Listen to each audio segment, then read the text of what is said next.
welcome to the Yarn Parlor. I'm Allison. You can find me on Instagram and Ravelry as aLoveIt1. Today is Tuesday, February 7th. This is episode 39. Thank you to all new and returning viewers. Show notes can be found in the Ravelry group. I post those on Thursdays.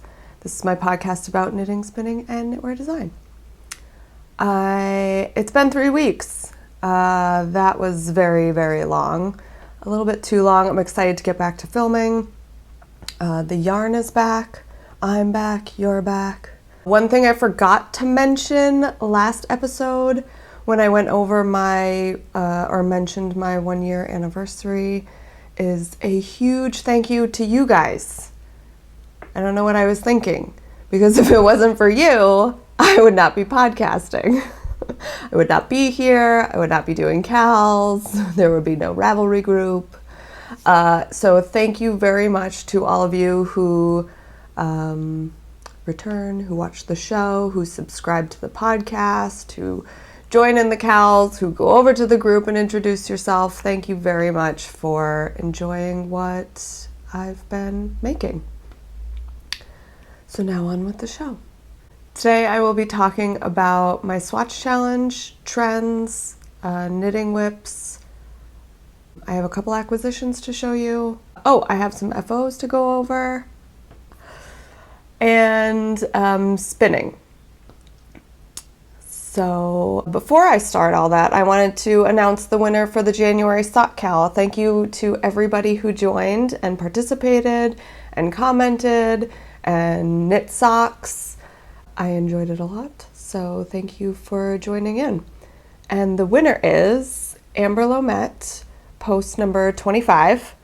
And then after picking the number on Random Generator, I went to go and look at what post that was, and it was her first pair of socks and her first cal. So that's exciting, and your first win for a cal. So Amber, if you could, I'm assuming that's your name. If you could just private message me with the Sunday bag of your choice. So name the top flavor, the bottom waffle cone, and then the lining, and I will work on that right away. And if you are not sure what I'm talking about at all, I will put a link in the show notes. It's under my Etsy shop to the Yarn Parlor, and the listings you'll be looking at are the make your own Sunday bags. So there are a couple there, four flavors to choose from for the top bits, and then there are tons of images there to look at in your decision making. So if you could let me know what Sunday bag you would like and let me know your address, I will work on that as soon as possible and get that out to you. Thanks again for everybody who joined. And now moving on to the Swatch challenge.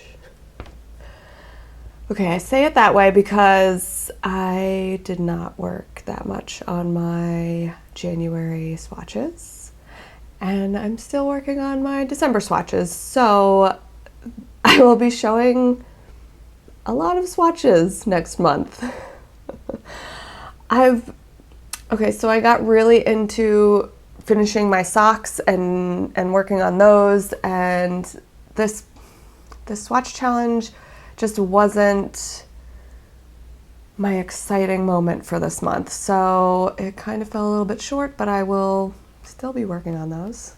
I need to get my swatch mojo back, and hopefully this month will help, because I'm switching it up a little bit. It's not going to be one type of yarn that I'll be working with.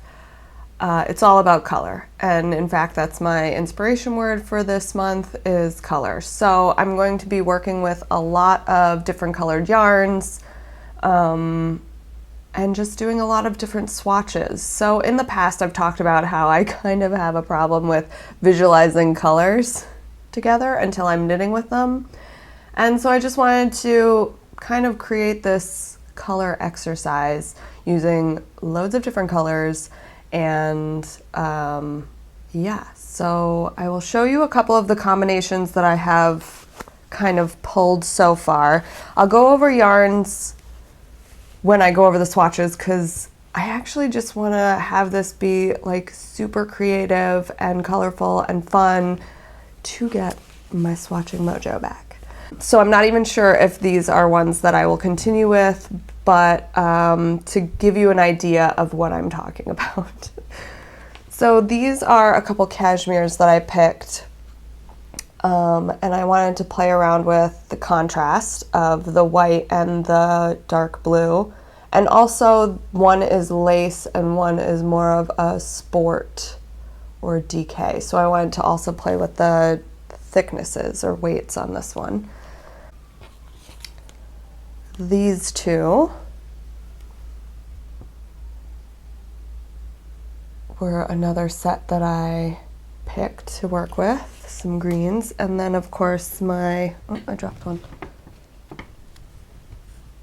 My super colorfulness person picked out a bunch of, so it started with the mohair. I've got a lot of mohair in my stash and I absolutely love mohair, but I wanted to play around with the mohair. So I'm thinking about adding this one with it, and then I was looking yesterday and I found this blue, so I was thinking to put a blue with it. And then I still have some of this sour grass, I think it's sour grass, from my exploration station, so I was thinking about putting that with it. And just playing around with the colors, playing around with the mohair, because with mohair, since it's got that lovely halo, you don't, like, it looks really saturated here, but once you start knitting with it, it's really fine and it has that halo, so it may not always keep that saturation because this is multiple strands put together.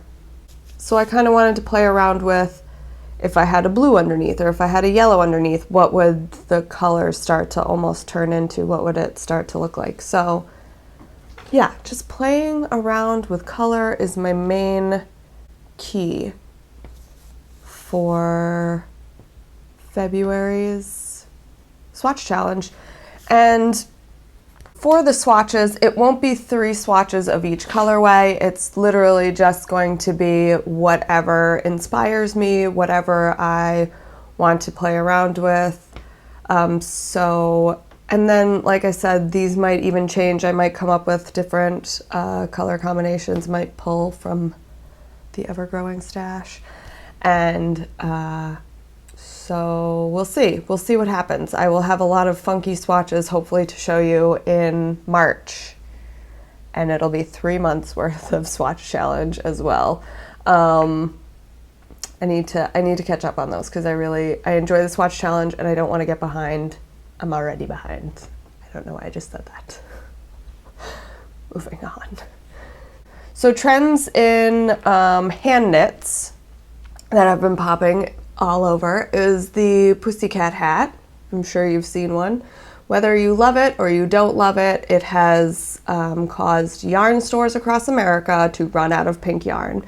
It's been everywhere from TV to magazines to Ravelry, front page. There have been a lot of copycat patterns, and she wasn't the first pattern and she won't be the last pattern in the cat ears shape.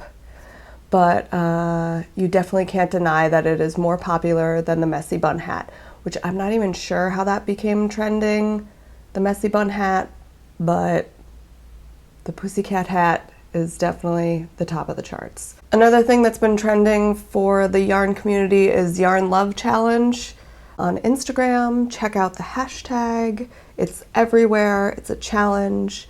I am not participating in it, but it's an awesome way to meet a lot of other yarny friends in the knitting community. And in Vogue, the fall ready-to-wear shows are starting this Thursday, so I don't have any trends for the women's. It's starting soon. I'll have a ton to talk about next month when the shows are coming to a close. But the men's shows are almost a precursor to what you'll see in the women's shows, and those just finished. So we'll probably be seeing a lot of velvet fabric and a lot of tailored silhouettes. However, there were still oversized jackets and overcoats and wide leg pants, so more of a bigger silhouette, which means that my oversized sweaters, my love for oversized sweaters is still in vogue. Thank God. Moving on to my FOs. So what I finished these past month, 3 weeks, is my couple pairs of socks. I'm very excited about these. So I have this pair finished. Here's the other one. This was the first one that I had been working on, and this is Ambient from Showpa Wool. There's the yarn. And it was a plain vanilla. I didn't follow a pattern, and I did the Fish Lips Kiss Heel plain vanilla into a twisted 1x1 rib at the top with Jenny's surprisingly stretchy bind off. And yeah, not too much to say about these. I did knit, my first one I knit too long, so I knit the foot. I knit it too long in the foot, which is something that I need to work on because I seem to always knit my foot a little bit too long. Maybe I get excited, I don't know what it is. I just keep knitting. So the foot is different from one to the other by like an inch. Totally fine with that. And there it is. That's better, I guess. And so I need to work on that. But I think that was the only change. 64 stitches on a US 1, 2.25 millimeter. And yeah, one pair done.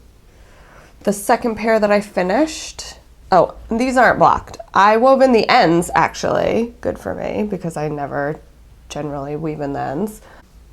But I think I was watching TV and didn't have knitting around me, so I was like, all right, I'll weave in the ends. This is the second pair. These aren't blocked. I've worn these already, so there might be a cat hair or two on them.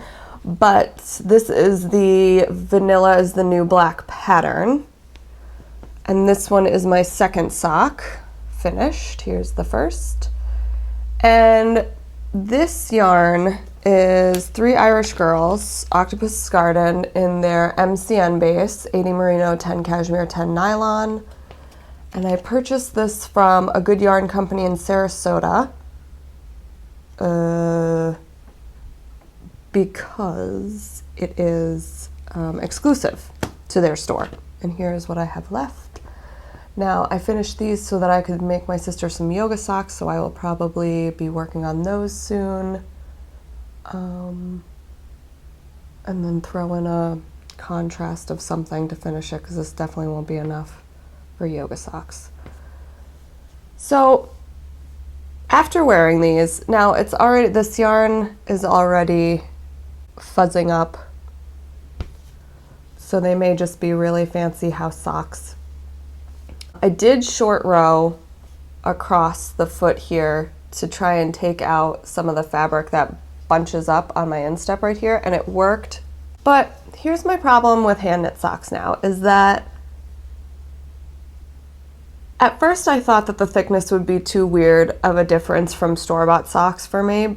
I don't mind that anymore. Once you put on the socks and you start wearing them, it's not something that you notice a lot. At least I don't. The problem I do have is that there's not enough stretch or nylon constriction to stay up on my leg. So the sock just in general tends to start to squish down and get all bubbly and whatnot.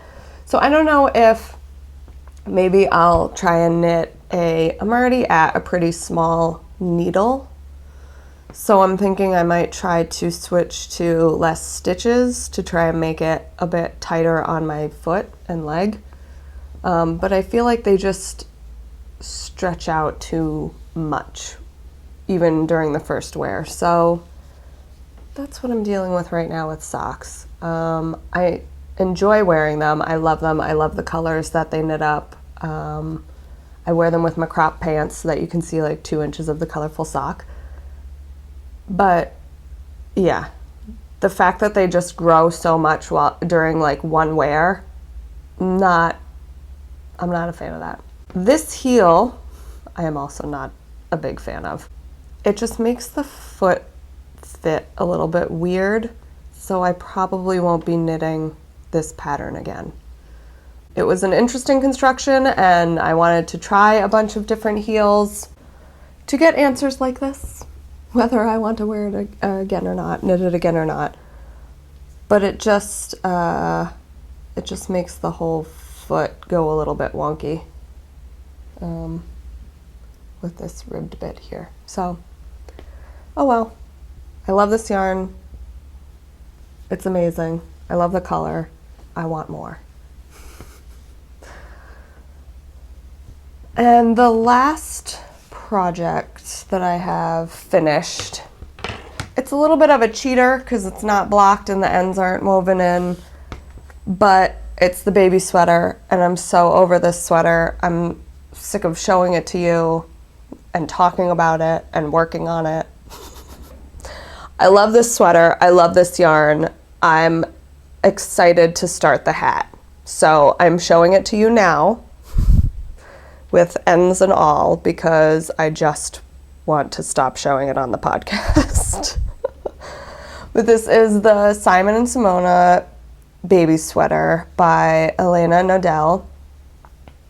And it has this adorable pattern, stitch pattern on the sleeve, which is what the hat is. I forgot the name of the hat, but it's in her collection. She's got a whole collection of like hats, sweaters, baby blankets, you name it. And it's got, I think the running stitch throughout is this stitch here.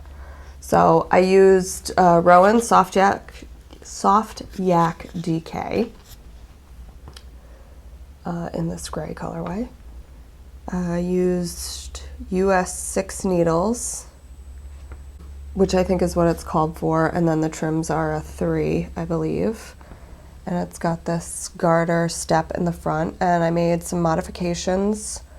I increased the body length to be more of a tunic. I'm hoping it's a tunic. I'm not quite sure because I don't have a 1-year-old. And I increased the body width since I made it longer because I was thinking it would go over a diaper, so I wanted to increase the body width to accommodate for a diaper. And then I shaped the bottom hem. There's a slight shape that will already occur with this pattern because the garter stitch pulls up your knitting in the front, but I wanted to add more of a curve shape to have the sweater kind of cover the bum in the back and then be a little bit higher in the front. And I didn't put a front neck drop on this one, but again, the garter stitch kind of pulls it down a little bit, and I'll probably block it a little bit to shape. I was going to shape the front neck, but with the stitch pattern, I was a little bit confused and didn't feel like doing the math. Didn't feel like figuring it out. So if I knit this again, I might actually do a knit in a front neck drop. This summer, I will be seeing my friend, and so hopefully I can get some photos of this. However, her baby will only be 6 months at the time, and this is a 12-month sweater, so, and it'll be the middle of summer, so we'll see how that goes. But hopefully I'll be able to convince her to get some photos of this. And the hat set. So my next project that I will be adding for this set is I will cast on the hat. And for my socks, I think I was like so pumped to get those 2 finished that I wanted to continue on this high of finishing projects. So I've decided that this was one of the socks that I was supposed to finish that I mentioned. And so this is the next one to work on. Oh, I've dropped some stitches there. But I've got the second one cast on, and I will be working on finishing this one for February, hopefully. Hopefully I'll stay on this kick. Now moving on to my knitting whips. I've been knitting a little on a lot of projects recently, so I don't have that much to show you, but I did, and it's kind of funny because the 2 objects that I am showing you, I'm going to either be frogging or tinking back a little bit, but I always love to share with you guys why I think some of the things I knit don't look great. So the first project I am knitting in my new Pot of Gold bag.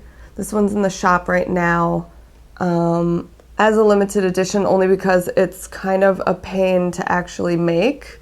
So once these are sold out, I probably won't make this ever again.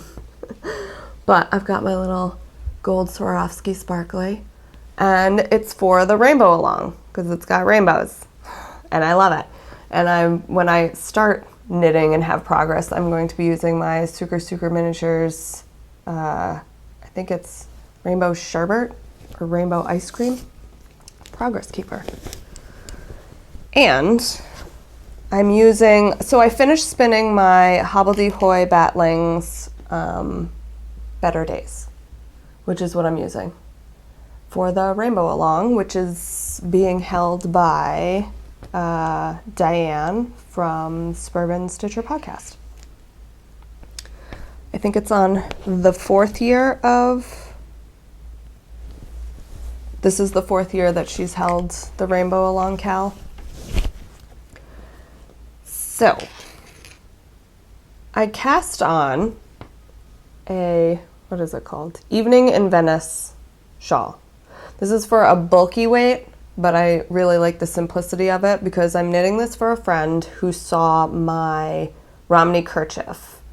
It's a Jared Flood pattern, and she liked the simplicity of that, and that works with hand spun yarns anyway. The simpler the better. Plus I just wanted some like mindless garter. So this is what it started. And I was going to do these wide chunks of the blue sky, the rainbow, and then in the middle using my, is it Walk Along the Sun? Yeah, Walk Along the Sun by Two Guys Yarn Co. This was from my Garter Goodness, and it is a superwash merino 30 silk. 70 superwash merino 30 silk. 436 yards. I found them on, actually I got this out of Vogue Knitting in Chicago, but they are on Etsy. And it's like the perfect yellow sun color. So I wanted to use these 3 colors, and I'm not in love with the striping effect that is going on.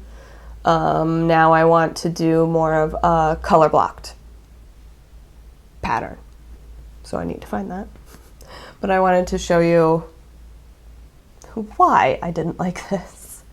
I mean, it looks fine. I think I want to keep everything together now instead of creating a stripe.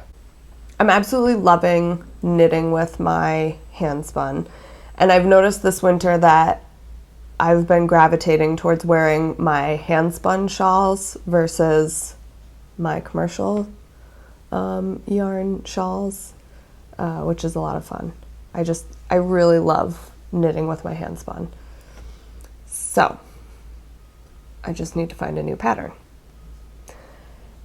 So that one will be frogged completely and reknit. Since I was finishing all of these sock projects, I was like, February should be my month of finishing all my shawl projects. Love how that happens. Like finishing socks is as easy as finishing shawl projects. Okay. Going on that excitement of finishing projects, which I need to do anyway, I decided to pull out my Garter Goodness because I have one section left of this shawl and I really need to finish it. It's been on the needles probably for a year now. Wait, I think I started it last June or July, and this was actually supposed to be a present for my sister for Christmas, and as I was knitting it, I decided I did not want to give it to her anymore, that I wanted to keep it. And I missed the deadline anyway, so. Okay, so I'm on my last section. I've been striping the whole way. It started with, do I have the cards for this? I think this is People Who Fields Sinister. I may need to find that information and put it up on the screen. But I had 2 skeins of this, and it's got this rainbow going through it. So I picked out the colors of the rainbow, and I decided to stripe those with the solids. and this is all from Stash. So that's the Walk Along the Sun yellow, the orange, I think it's called Caution Orange from Nomad Yarns. It's not Nomadic Yarns. It's something else though. Put that up on the screen too. This is Swanky DK.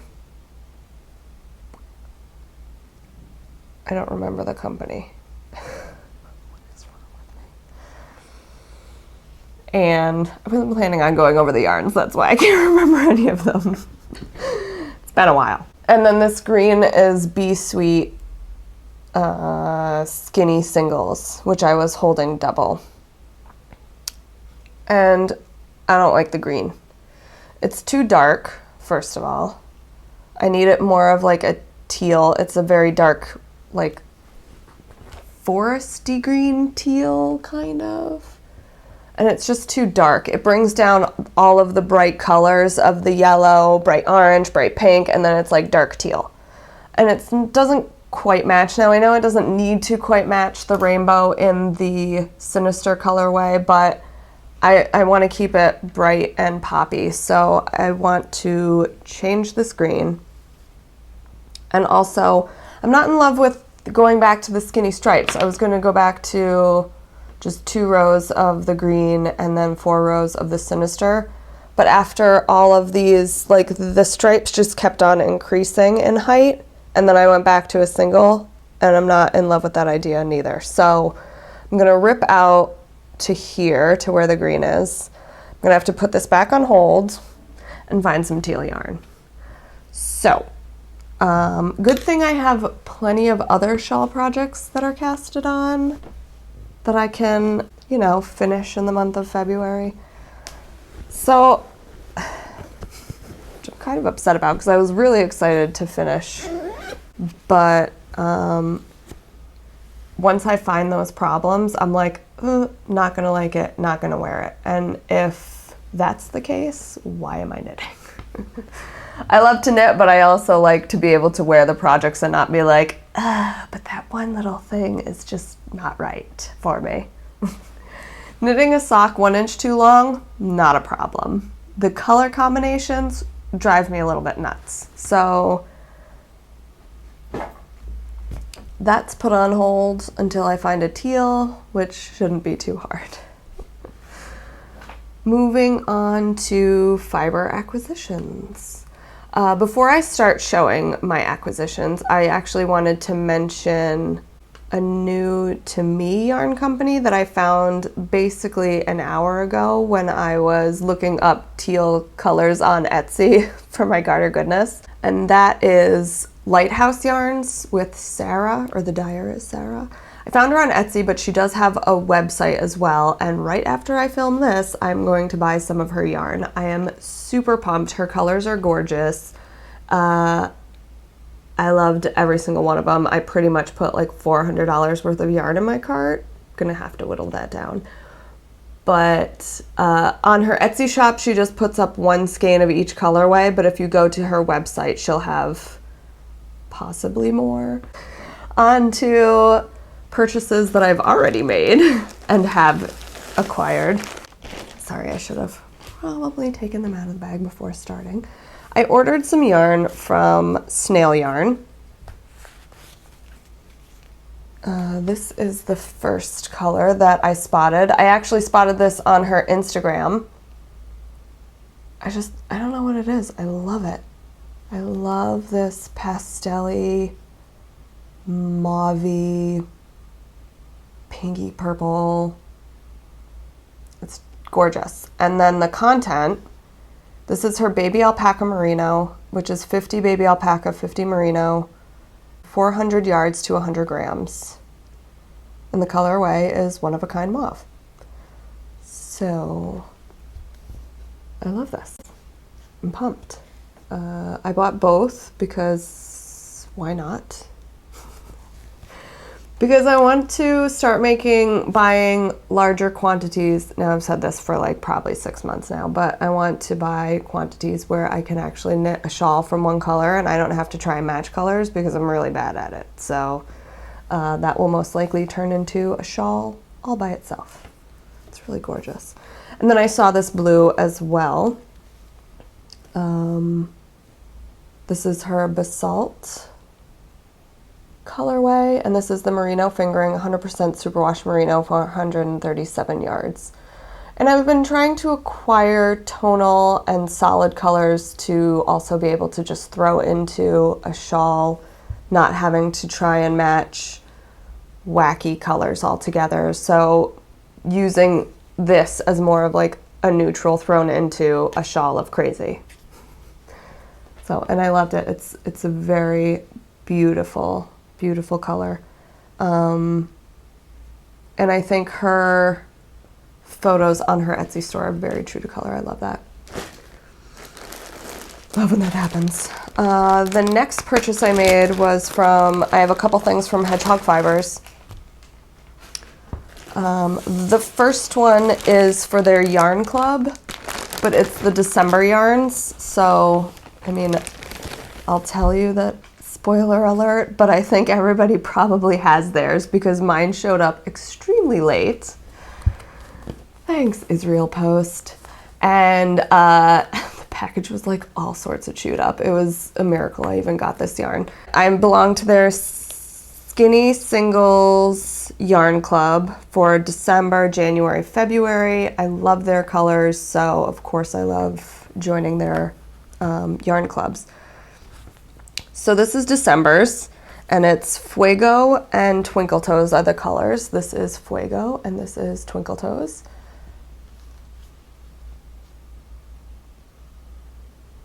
I just love everything that they make, really. Just so happy with their color choices and the way they dye. I was gonna say, I think this is oh no, I do have some potlucks. I was gonna say this, I think this is the first time that I bought the Skinny Singles from them, but I bought potlucks from Stephen and Penelope a while back, so that would have been a lie. The next group of yarns that I purchased from them, I tried their Lucky Dip.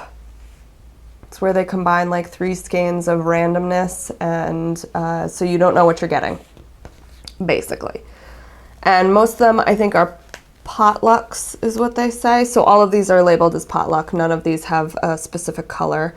But I got 2 sock yarns. So there are my 2 sock yarn colors, which I just love. This neon rose, neon pink. Oh, it's so gorgeous.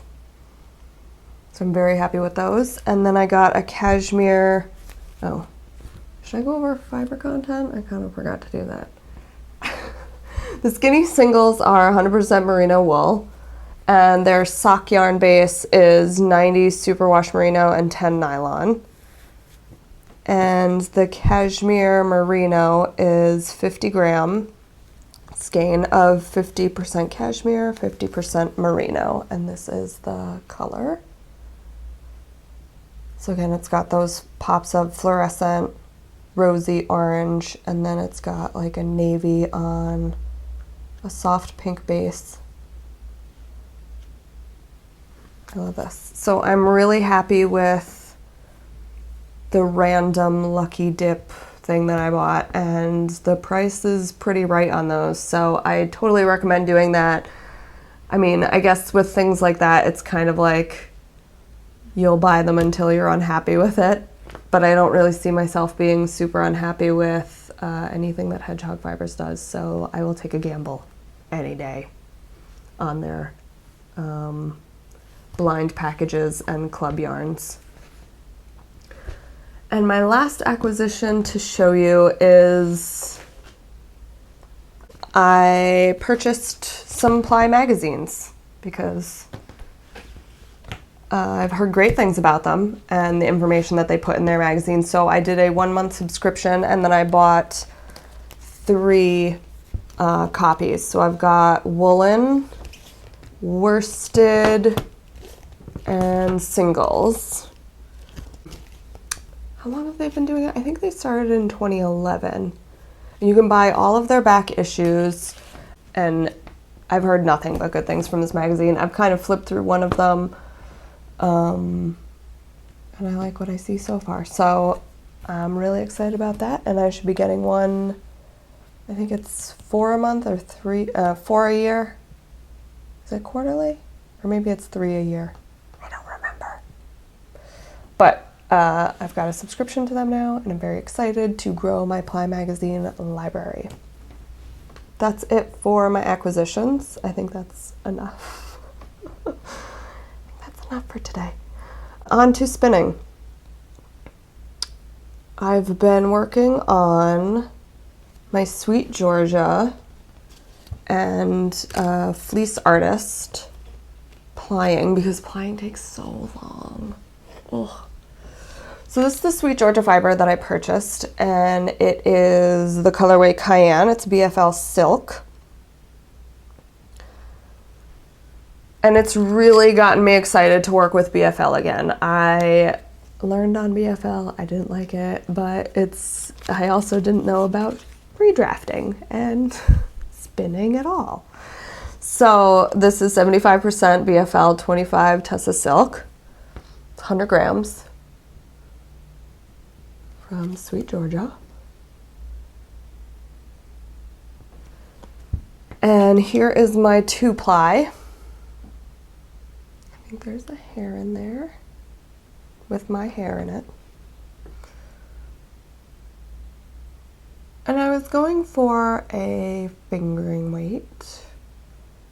I'm kind of consistent here. It came out nice. What I did though, so my thought process was that if I spun really energized or over twisted singles, that it would ply tighter. And then I read in actually a Ply newsletter, I joined their newsletter as well, that one of their latest newsletters, they were talking about how yarns become ropey, and it's because of spun singles. So my whole theory of overspinning the single to have a tighter ply, I don't think is correct. I guess that doesn't make it not correct, but I don't want a ropey yarn either. Now this doesn't feel very ropey, so I guess my overspun isn't necessarily really overspun, because I do spin quite loose. I like a looser single.